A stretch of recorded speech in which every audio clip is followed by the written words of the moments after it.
한국 교회사의 매우 특별한 인물인 이용도는 1901년 4월 6일 황해도 금천군 서천면 십연리에서 오남 일녀 중 셋째로 태어났다. 이용도의 믿음이 형성되는 데 있어 가장 중요했던 사람은 어머니 양마리아 여사였다. 그녀는 십연리 교회의 전도 부인이었다. 전도 부인이란 전도, 교육, 조직, 사회활동 등에서 실제적인 지도력을 효과적으로 발휘했던 조선의 여성교회 지도자를 말한다. 이용도의 모친이 전도 부인이라면 그의 부친은 대주가였다. 그는 인구 1000명 규모 십연리에서 중개사로 생계를 이어갔다. 술만 아니었다면 그의 가족들은 제법 넉넉하게 살 수 있었을 것이다. 부친은 술만 좋아하는 것이 아니라 가족들이 교회 나가는 것도 싫어했다. 늘 아내를 괴롭게 하여 그녀의 눈에서는 눈물 마를 날이 없었다. 부친은 때로 칼까지 휘두르며 교회에 가면 죽이겠다고 협박했다. 아이들은 아버지가 집에 있는 날에는 교회에 갈 수 없다는 것을 깨달았다. 하지만 어머니의 기도는 아버지의 매질보다 질겼다. 신앙의 고난이 불신앙의 으름장보다 설득력이 컸다. 어머니의 눈물과 기도는 용도가 올바른 길로 가도록 붙잡아주는 끈이었다. 이용도가 십연리에서 공립보통학교를 다닐 때의 일이다. 일본인 기무라 교장은 예수 믿는 아이들은 가르칠 수 없다고 엄포를 놓으면서 교회에 다니는 학생들을 몹시도 괴롭혔다. 어린 용도는 아버지의 박해만 아니라 학교장의 괴롭힘까지 당했다. 기무라의 짓거리가 돌을 더해가자 아이들은 더는 교회에 나가지 않겠다고 약속했다. 이용도만 여기에 굴하지 않았다. 그 대가는 눈물의 퇴학이었다. 어머니 입장에서는 용도의 그 믿음이야 훌륭하다마는 그래도 어린 것이 퇴학을 당하니 가슴이 적잖이 아팠다. 어머니가 눈물로 기도하기를 며칠째 어느 날 기적이 일어났으니 기무라 교장이 용도에게만 예외를 두겠다며 아이를 학교로 돌려보내라 했다. 이렇듯 용도가 신앙을 포기하지 않음으로써 지불해야 했던 가정과 학교에서의 비싼 대가는 어머니의 기도에 힘입어 감당할 수 있었던 것이다. 어머니의 눈물과 기도에 감동을 받은 용도는 13세부터 기도의 남다름을 보였다.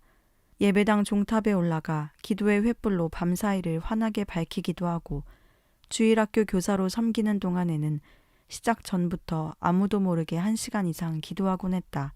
대주가의 집안이 대개 그러하듯 용도의 집안도 지독하게 가난하여 어린 용도는 살림을 거들어야 했다. 고명딸 막내인 순례가 태어났을 때는 어머니가 병중이시여 젖을 한 방울도 먹이지 못했다. 그래서 용도가 누이를 맡아 이 집 저 집으로 다니며 젖을 먹여 키웠다. 또한 마을 사람들에게 물을 길어다 주고 절구지를 해주면서 집에 필요한 것들을 얻어왔다. 위대한 신앙가가 될 용도의 어린 시절은 엘리트적 사교육이나 안락한 생활과는 거리가 멀었다. 고난이었고 가난이었다. 그러나 어머니의 기도와 신앙이 그에게 더없이 위대한 교육과 믿음의 자본이 되어 주었다. 용도는 소년 시절에 특별한 체험을 했다.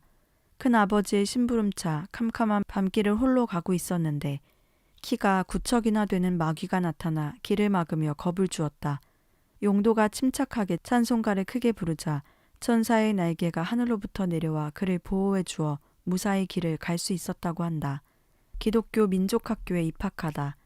용도는 1915년 황해도 십연리 공립보통학교를 졸업한 뒤 집에서 140리 떨어진 경기도 개성에 있는 한영서원에 입학했다. 한영서원은 독립협회 활동을 했던 윤치호가 초대 교장을 맡은 민족학교로 1906년 개교 때부터 한국인들의 큰 기대를 받았다. 조선, 일본, 중국, 미국에서 교육받은 지성인 윤치호는 경제적인 독립을 교육 철학으로 삼고 실업 교육을 내세웠다. 그리하여 목수 인쇄, 가죽 손질 같은 공업 기술과 딸기 재배 같은 농업 기술도 가르쳤다. 학창 시절 용도의 언변은 유력한 민족 지도자인 윤치호나 이상제, 양주삼 등을 감탄시켰다. 윤치호는 그가 설립한 학교에 용도가 다니니 만났을 것이고 이상제는 윤치호와 가까우니 용도를 보게 되었을 것이며 양주삼은 1916년부터 한영서원 부교장으로 2년간 봉직하였으니 이용도와의 알미 여기서 이루어졌던 것이다. 민족의 큰 어른들을 만나는 경험은 어린 용도에게 민족에 대한 사랑과 독립을 향한 마음을 뜨겁게 북돋아 주었다. 신앙의 박해가 사라진 고등학교 생활에도 용도의 고난은 끊이지 않았다. 이전보다 더 강한 가난의 박해를 만난 것이다. 용도는 돈이 없어 항상 배가 고팠고 학비를 벌어 쓰느라 학업이 늦어져 고학생의 슬픔을 숨기고 지내는 고통까지 참아내야 했다. 그러던 중 위기가 찾아왔다. 아무리 일을 해도 식비를 낼 수 없는 극한의 상황이 온 것이다. 용도는 기숙사에서 나와야 했고 식사를 할 수 없다는 통지도 받았다. 둥지 잃은 새 신세가 된 용도는 와르르 식당으로 달려가는 동무들의 뒷모습을 바라보며 우두커니 서 있을 수밖에 없었다. 견디다 못한 그는 배고픔과 서러움을 두 팔로 헤치며 기숙사 뒤편 언덕 위로 달아올랐다. 눈물로 끼니 때우기를 밥 먹듯 했던 용도에게는 누가 밥 먹었느냐고 하는 인사처럼 무서운 것이 없었다. 그럴 때는 거짓 트름을 내뱉으며 배를 쑥 내밀어 보이고 잔뜩 먹었다고 하여 위기를 넘기곤 했었다. 그러나 이날 용도의 울분은 격해졌다. 배고픔은 그것을 부채질했다. 식당에서 올라오는 쌀밥의 향기, 김치 깍두기 냄새가 그의 영혼을 어지럽게 하였고 접시와 수저의 입맞춤은 그의 귀에 아찔한 공명을 일으켰다. 순간 그의 목청에서 저주가 터져나왔다. 돈 있는 자들이 용도에게 퍼붓는 저주였다. 죽어라 이 불쌍한 놈아, 돈도 없는 놈아. 이 세상은 돈 있는 사람들을 위한 곳이야. 돈, 황금이 없으면 죽어야 돼. 아, 한번 어디서 훔쳐볼까? 필요 이상 많이 가진 사람들도 많잖아. 그들도 먹어야 살고 나도 먹어야 사는데 그들은 돈이 있고 나는 없잖아. 이번 시험은 소년 용도가 감당하기에는 너무 벅찬 것이었을 수 있다. 용도의 마음이 더 참을 수 없는 절망과 회의의 수렁으로 추락하던 그때 하늘의 은총이 용도 위에 임했다. 어렸을 적 기억들이 필름처럼 용도의 머릿속을 스쳐갔다. 고향 10여 리에 살 적에도 집안에 먹을 것이 자주 떨어졌었다.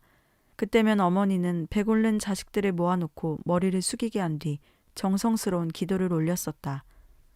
자비로운 하늘의 아버지, 우리에게 주신 약속에 감사를 드립니다. 기도가 끝나면 눈을 감고 성경 말씀을 낮은 소리로 되풀이하며 외우셨다. 내가 너희를 고아와 같이 버려두지 않겠다. 모두가 버려도 나는 버리지 않으리라. 나는 함께 있겠다. 주여 믿나이다. 주의 약속을 믿나이다. 어머니의 하나님은 시변리만 아니라 온 천지에 계시는 분이다. 잠시 배고플지라도 아버지는 영원히 계셔주신다. 마음 깊은 곳에서부터 뜨겁게 피어오르는 하나님의 곁에 계심에 대한 확신과 감사에 어느덧 배고픔은 잊어버렸다. 용도는 뿌듯뿌듯한 걸음으로 언덕을 내려갔다. 더 이상 동무들의 시선이 부끄럽지도 두렵지도 않았다. 용도는 먹을 것 대신 하나님을 갖게 된 것이다. 기록되었으되 사람이 떡으로만 살 것이 아니요 하나님의 입으로부터 나오는 모든 말씀으로 살 것이라. 용도의 영적 체험은 계속되었다. 1916년 10월 성령으로 다시 태어나 새 사람이 되는 신생을 체험했다. 이러한 거듭남의 역사는 성령께서 사람 안에 이루시는 것으로 이를 통해 하나님의 사랑이 그의 마음에 부어지고 죄에 대하여 죽고 의에 대하여는 산 새 생명이 주어지므로 옛사람과 다른 새 사람의 삶을 살고픈 의욕과 그럴 수 있는 힘이 주어진다. 신생은 앞으로 용도에게 설교의 목표이자 중요한 주제가 될 것이다. 몸바쳐 독립운동. 탐욕의 마녀에게 노예가 된 일제의 서슬이 시퍼렇던 1919년 개성의 대한독립 만세운동은 독립선언서를 배포한 여성 기독 지도자 어윤희 선생에 의해 촉발되었다. 남감리교의 학교인 호수돈 여자고등보통학교와 송도 고등보통학교의 학생들은 여기에 주도적으로 참여했다. 거리에서 독립가와 찬송가를 부르거나 태극기를 흔들고 나팔을 불며 행진하고 일부는 파출소 창문을 부수기도 했다.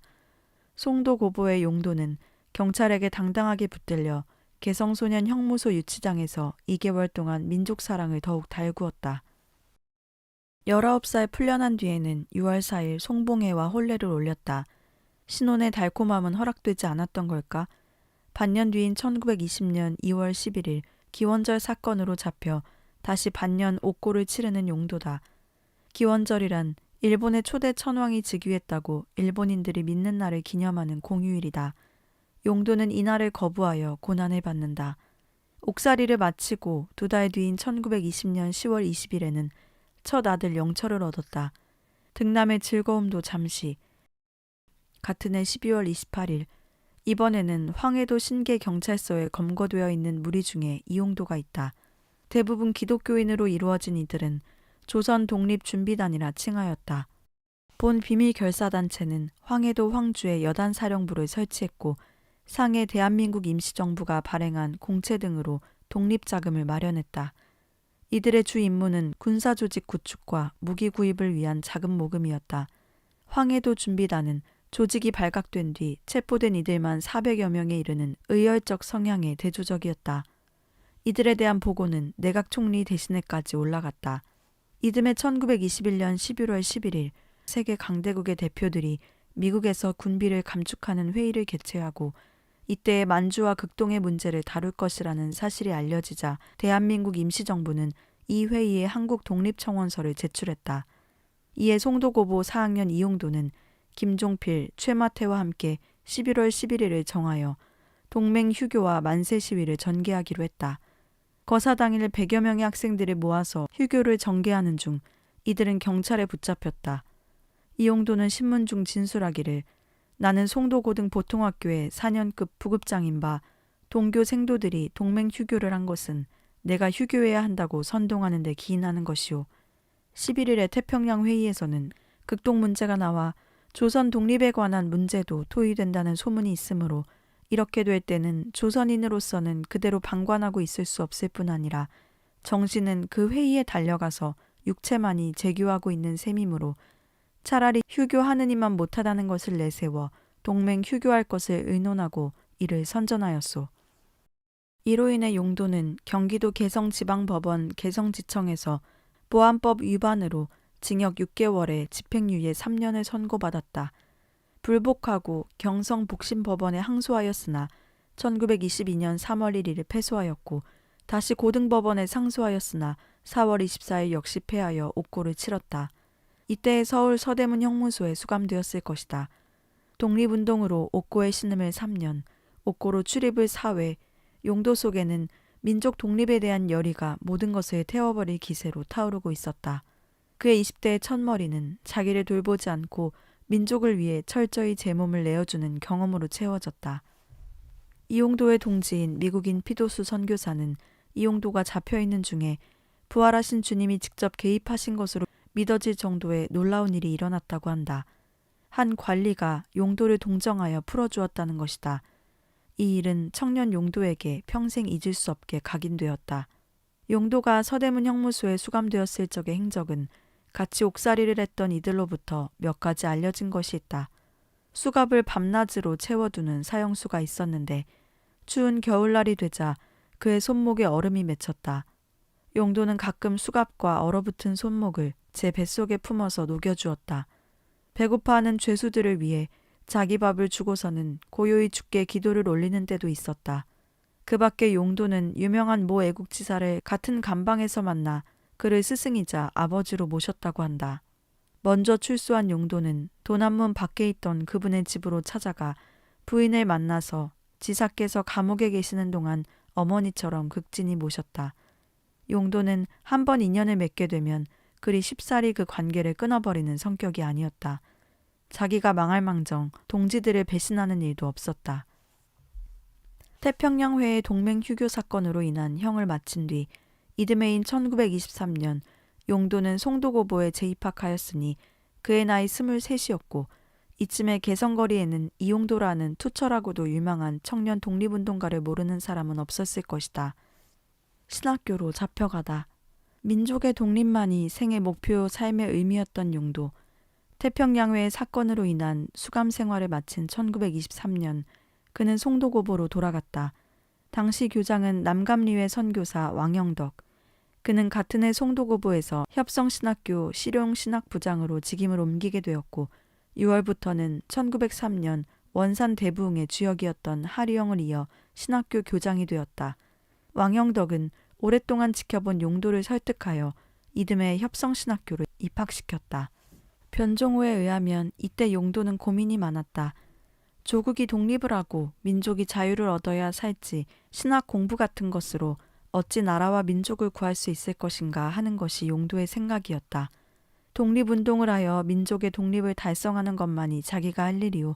또 그것만이 조국과 하나님이 명하시는 일이라고 생각하고 있었다. 1924년 도살장으로 끌려가는 소나 돼지처럼 신학교에 입학한 용도는 신학보다는 신문, 잡지, 시가, 소설, 법률, 정치 서적을 탐독하고 이론 논쟁을 즐기며 괴상한 질문으로 선생님들을 놀려주곤 했다.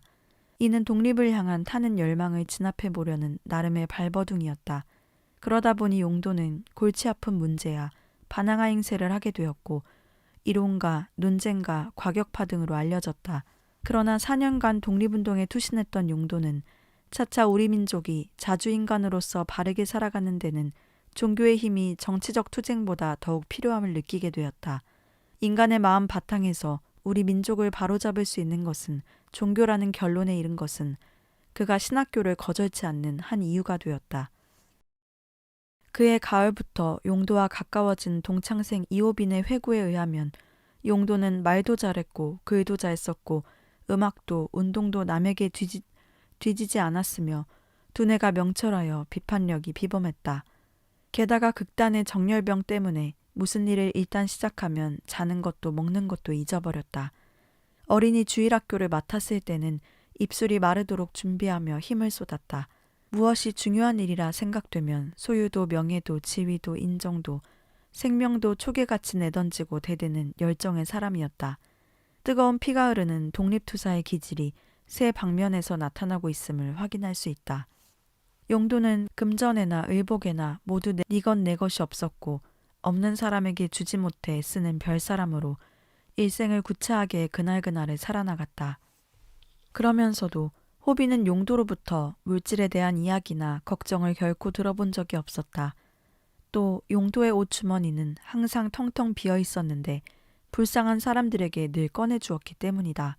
서울 거리의 병든 거지들을 보면 자기 일처럼 울기도 했다. 불쌍한 사람을 보면 그냥 지나쳐버리지 못하고 눈물을 글썽거리면서 그들을 돕지 않고는 견디지 못하는 아주 따뜻한 성품의 소유자였다. 용도가 석교교회 주일학교 성탄 연습을 하던 동안에는 늘 집에 늦게 들어왔다. 호빈이 이유를 물으니 연습해 온 학생들을 하나씩 모두 집까지 데려다주고 돌아온다는 것이었다. 제각기 돌려보내면 되지 않겠어? 물으니 글쎄 어린 것들을 그냥 돌려보내기가 어려워서 하며 말끝을 흐렸다. 이후 용도가 부흥사로 전국을 누비며 교만한 교권자들을 신랄하게 비판하는 것도 신학교 시절에서 그 실마리를 찾아볼 수 있다. 이호빈은 그가 인자한 사람이면서 지독한 사람이었다면서 단 아래에서는 양 중에서도 가장 여리고 보드라운 암양처럼 인자했지만 단 위에서 불의를 공격할 때는 사자보다 더 무섭고 사납게 지독한 사람으로 변했다고 한다. 그래서 강단 위의 용도를 보면 가까이 가기가 무섭지만 강단 아래서 만나면 그처럼 순하고 착한 사람이 없다고 느끼게 된다. 강단에서 죄악과 불의를 공격할 때는 생사를 내던지는 독립운동가의 열혈성이 발휘된 것으로 보인다. 이호빈은 용도가 법관이나 교육자나 문사, 연극의 소질이 가장 많았다고 한다. 용도는 예술과 법학 방면에 뛰어났고 시, 노래, 연극 등에서 두각을 나타내며 타고난 사회성을 발휘했다. 피도수는 용도가 학교에서 좋은 성적을 기록하고 교회 일에도 활동적이었고 특히 연극 제작에 열심히 있었다고 한다.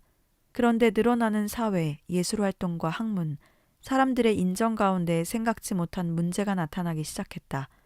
기도 생활이 약해지고 차가워지며 눈물이 메마르는 것이었다. 용도는 위기의식을 느끼며 눈물을 달라고 기도했다. 주님께서 기도에 응답하시어 용도의 마음에 역사하셨을 때부터 용도는 눈물의 사람이 되었다. 그는 이때를 주님이 눈물을 주신 순간이라고 피도수에게 자주 이야기해 주었다. 용도가 교회 주일학교 일을 맡아보는 동안 간혹 학생들끼리 다투는 일이 있었다. 그러면 서로 간에 하는 말이 교장 선생님 오시면 또 우실 거라. 선생님이 오시면 또 우실 터인데 싸우면 안 된다. 자기들끼리 싸울 때 용도 선생님이 와서 책망하지 않고 내 가르침이 부족해서 아이들이 싸운다며 우는 모습을 몇 번 보았던 것이다. 그래서 아이들은 서로 싸우다가도 서로 말렸던 것이다. 눈물과 함께 살아난 것은 기도였다. 자정이나 새벽이나 긴 시간 산기도를 드리기 시작했다. 시간도 거리도 날씨도 계산치 않고 한적한 곳으로 가 무릎을 꿇었다. 자기 안에 있는 육신의 정욕과 안목의 정욕과 이생의 자랑을 발견하면서 눈물을 흘리며 고난의 십자가를 갈구했다. 사회활동과 예술, 학문, 생활은 주를 모르는 동포들을 위하여 몸을 불사르겠다는 열망으로 대치되었다. 동포회에서 촉발된 정치적 독립에 타는 긴급함은 신학교에서 접한 사회와 학문과 예술의 세계를 통해 다소 달램을 받았으나 하나님은 그 종착역이 예수를 따라 사랑의 십자가를 지는 골고다역이 되게 하시었다. 이는 최상의 부르심이요 더할 수 없는 영광이었다. 신학도 시절의 가장 중요한 만남은 삼이라 불리는 의형제 이호빈과 이혼신을 만난 것이다. 셋은 의기투합하여 서울 인왕산 및 현저동에 방 한 칸을 얻어 같이 먹고 같이 누웠다. 다들 형편이 좋지 못한 고학생들인지라 가끔 좁쌀죽을 쑤어 먹는 정도로 경제적 고통이 극심하였다. 그럼에도 이 집을 방문하는 이들마다 천사의 집이라 불렀고 찬송과 웃음이 끊이지 않아 마을 사람들도 혹 웃음이 그리울 때면 이들을 찾아오곤 했다. 셋은 함께 새벽 인왕산에 올라 기도하기도 하고 물이 떨어지면 밤중물을 깃기도 하고 어쩌다 된장국 써 고기 부스러기가 나오면 환성을 지르며 청춘 속에다가 신앙 우정을 심어갔다. 학교에서 이들은 동지 생활의 모범이 되었다. 이들은 이들의 공통점은 성씨만 아니라 젊음을 민족재단 위에 바치었던 애국 청년들이란 점이다. 이호빈과 이완씨는 1927년 13회로 협성신학교를 먼저 졸업했고 용도는 이듬해에 졸업했다. 단명했던 이용도와 달리 이완씨는 1902년에서 1984년까지, 이호빈은 1898년에서 1989년까지 살며 한국 교회에 지대한 공헌을 하였다. 삼형제는 신학교를 졸업하면 한 교회에서 사역을 하기로 계획했었다. 한 사람의 월급을 받으며 셋이 한 교회를 맡아서 호빈은 교회 행정, 용도는 주일학교, 환씨는 청년회를 하기로 약속한 것이다. 먼저 졸업한 이호빈이 간도로 파송받은 뒤 이용도가 따라가려 하였으나 용도의 진가를 알아본 불암한 선교사가 용도를 극구 붙잡았기에 그 계획은 좌절되었다. 하여 셋이 동역하는 모습은 볼 수 없게 되었지만 원산 지방에서 이용도를 크게 사용하실 성령의 일하심을 생각할 때 실수가 없으신 하늘의 섭리가 있었던 것 같다. 강동사건. 동지들과 함께하는 행복을 비웃기라도 하듯 이번에는 죽음의 그림자가 용도를 덮쳤다. 의사들마다 용도가 건강상 몇 날을 살지 못할 것이라 진단했다. 용도는 자기의 가늘고 쇠약한 육체를 보면서 의기소침해졌다. 꽃을 피워보기도 전에 꺾이는 심정에 비통해진 용도는 몇 번을 노량진에서 밤새 서성이며 강 위로 몸을 던질까 고민했다. 폐병 3기 1925년 당시로서 이는 사형 선고였다. 그렇다면 아파 죽으나 물에 빠져 죽으나 무엇이 다를 건가? 무거운 상념들이 용도의 깊은 곳으로 가라앉았다. 이제 어찌 되는 건가? 동지들은, 가족들은, 동포들은 식물인간처럼 되어 바닥에 누워있노라니 어린 시절의 불길한 기억 하나가 되살아나 그의 앞에 유령처럼 드리워졌다. 황해도 십연리 고향에 있을 때 대구에서 온 어느 아주머니가 신이 들려 용도를 보고 말했었다. 이 아이는 30을 넘기지 못합니다. 그런데 30이 넘어서도 살게 되면 알려주세요. 대단한 일을 하게 될 겁니다. 불길하고 불쾌한 기억이 무력하게 누워 숨을 뱉는 용도의 목을 졸랐다. 그러던 중 이완신의 고향인 평안남도 강동에서 이번 겨울 부흥회를 인도해달라는 연락이 왔다. 요청은 즐겼다. 용도는 침상에서 죽든 강단에서 죽든 마찬가지라면 하나님을 섬기다 죽는 것이 낫겠다고 판단했다. 일어나서 죽자. 죽어야 한다면 싸움터로 가는 길에 죽어지자. 사형 선고가 붙은 몸을 일으키며 채비를 차리자 사람들은 용도를 붙들어 말렸다. 예루살렘으로 향하는 사도 바울을 붙잡는 전도자 빌립의 동지들처럼. 그러나 바울처럼 하나님을 위하여 그리고 하나님으로 인하여 정하여진 마음은 무엇도 바꿀 수 없었다. 바보처럼 여기에 누워 치욕스럽게 죽어야 하겠소? 이것은 십자가를 따르는 사람에게는 아름다운 길이오. 가다가 죽더라도 영광이오. 집을 나서니 이상하게 기분이 좋아졌다. 강동에 가까이 갈수록 힘이 생기는 것 같았다. 곁에는 든든한 환신군도 있었다. 두려울 것이 무엇이랴. 주를 위해 죽고 주를 위해 살 수 있다는 기쁨은 죽을 날만 기다리던 환자를 살려내는 양약이 되었다. 막상 난생 첫 부흥회를 인도한다 하니 아동 설교나 청년 대상 인문학적 설교나 좀 해본 용도와 환신에게 두려움이 몰려왔다. 부흥회 전날 둘은 인왕산에서 하던 것처럼 자연의 품으로 들어가 기도했다. 평남 강동군 원탄면에 얼어붙은 대동강 상류에서 어두워질 때까지 기도한 뒤 다음날 새벽 일찍 다시 기도하였다. 집회는 저녁부터 시작될 것이었다. 시간에 맞추어 집에 온 그들은 밥도 먹는 신용만 하고는 교회 옆에 있는 소나무 숲으로 들어가 다시 기도한다. 교회 종소리가 울린다. 둘의 마음은 떨린다. 첫날 저녁에는 환신이 설교하고 용도는 사회를 보았다. 용도가 첫 찬송을 부른 뒤 기도하고 다시 찬송을 부르는데 2절을 시작할 때부터 눈물이 나오기 시작했다. 그 울음은 뜨거워져 갔고 보는 이들도 여기저기서 울음을 터뜨렸다. 눈물과 가사가 범벅이 되어 찬송이 반복되는 동안 예배당은 통곡의 마당이 되었다. 찬송이 그치고 환신이 설교를 시작할 때도 회중은 계속 울었다. 집회를 마친 뒤 환신은 용도에게 내일부터는 형님이 설교를 하시라고 강권했다. 회중도 그것을 바라는 눈치였다. 다음 날 100명에서 200명이 예배당에 먼저 모여 찬송을 부르는 동안 용도와 환신은 밖에서 기도했다. 주여, 나의 죄를 모두 벌거벗기신 후에 전할 말씀을 주옵소서. 아무런 응답이 없었다. 계속 기도했다. 회중의 찬송이 끝나고 통성 기도가 시작되었다. 용도는 이때에 들어가 강단으로 올라갔다. 다시 무릎을 꿇었다. 아직 말씀이 오지 않았다. 목사님이 회중 기도를 마무리 지었다. 이때에야 용도는 기도를 마치고 일어났다. 전할 말씀을 받은 것이다. 용도의 마음은 알 수 없는 열에 끓었다. 하늘과 있다는 순간의 영혼 속에 솟구치는 사명감이란 그런 것이었다. 청중은 용도의 한마디에 통곡이요 한마디에 감격이었다. 용도 안에는 모인 이들을 위해 주의 말씀을 외치다 죽겠다는 결심만이 이글이글 타고 있었다. 이 결심은 열정으로, 열변으로, 그리고 열사의 외침으로 화하였다. 아무런 이해관계도 없는 사람이 자기 목숨을 들여 나를 위하려는 그 광경의 진실됨과 하늘을 닮은 사랑에 사람들은 몸둘 바를 알지 못했다. 다음날 교회는 앉을 곳이 없었다. 눈물에서 눈물로, 감격에서 감격으로 일주일이 지났다. 강동교회는 이런 일을 겪어본 적이 없었다. 용도도 새 힘을 얻어 아프고 맥없던 것이 가시고 주먹을 쥐어보니 기운이 펄펄 솟았다.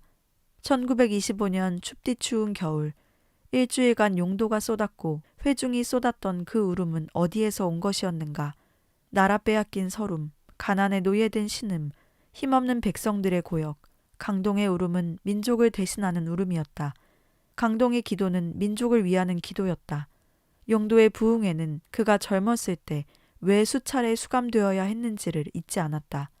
서울로 돌아온 환신과 용도를 기다리던 친구들은 하나님의 살아계심과 일하심을 찬양치 않을 수 없었다. 언제 세상을 떠날지 모르던 환자가 세상 무서운 줄 모르는 장사가 되어 왔으니 말이다. 변종우는 용도가 이 사건 이후로 부동의 신념과 확신을 얻은 중생의 사람이 되었다고 전한다. 용도는 다시 경험하였다. 바치라, 그저 완전히 바치라. 주님께 완전히 바치기만 하면 내 모든 문제는 주님께서 맡아 주관하시고 내 몸 전체도 주님께서 뜻대로 잘 맡아 사용하신다. 이후로 용도의 학교 생활도 변화되었음을 예상할 수 있다. 그의 신앙과 신학은 더욱 깊고 신령하여졌다. 동시에 당시의 한국교회를 날카롭게 통찰하며 교회가 위태로이 병들었음을 간파하였다. 아니, 혁명가로서 출전하는 때는 이제 너무 멀지 않았다.